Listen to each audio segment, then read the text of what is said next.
சாய் பக்தர்களுக்கு என் அன்பு வணக்கங்கள். ஓம் சாய்ராம். என் அன்பு குழந்தையே, கண்ணீர் விடும் பொழுது துடைப்பதற்கு உறவோ நட்போ இல்லை என்று உடையாமல் தன் கையால் துடைத்து கொண்டு செல்பவனிடம் தான் இருக்கிறது தன்னம்பிக்கை என்ற துணிச்சல்.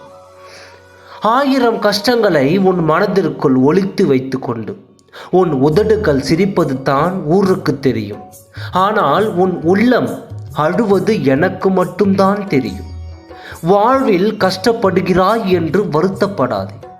வாழ்வில் கஷ்டப்படுகிறாய் என்று வருத்தப்படாதே. உன் எதிர்காலம் உன் இஷ்டப்படியே அமையும். பேசாதவர்களை பற்றி நினைப்பதை விட்டுவிட்டு பேசுபவர்களிடம் சந்தோஷமாக பேசி பழகு. அதுவே தேவையில்லாத மன அழுத்தத்தை குறைக்கும்.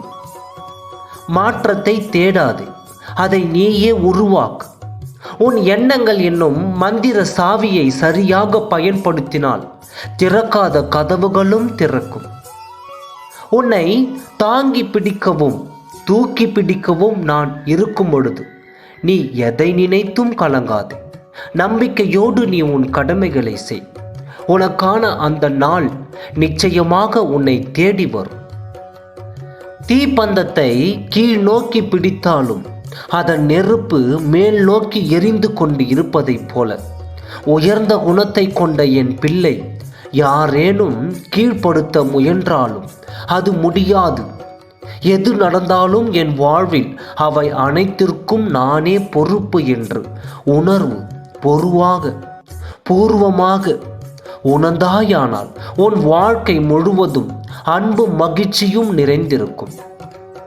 எந்த சூழ்நிலையிலும் நீ யாருக்கும் தாழ்ந்தவர் இல்லை. எப்பொழுதும் உன்னை நீ உயர்ந்த இடத்திலேயே வைத்திரு.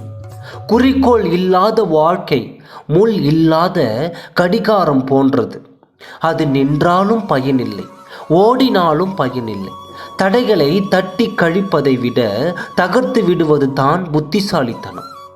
உன் பிரச்சனைகளுக்கு காரணம் யார் வேண்டுமானாலும் இருக்கலாம். ஆனால் அந்த பிரச்சனைக்கு தீர்வாக நீதான் இருக்க முடியும். நல்லவனாக இரு, ஆனால் அதை நிரூபிக்க ஆசைப்படாதே. அதைவிட முட்டாள்தனம் வேறு எதுவும் இல்லை. என் அன்பு குழந்தையே, துன்பத்தை தூரமாக வைத்து இன்பத்தை இதயத்தில் வைத்து நம்பிக்கை உனக்குள் வைத்தால் எல்லாம் வெற்றியாகும். நல்லதே நினை, நல்லதே நடக்கும். ஓம் சாய்ராம். நன்றி.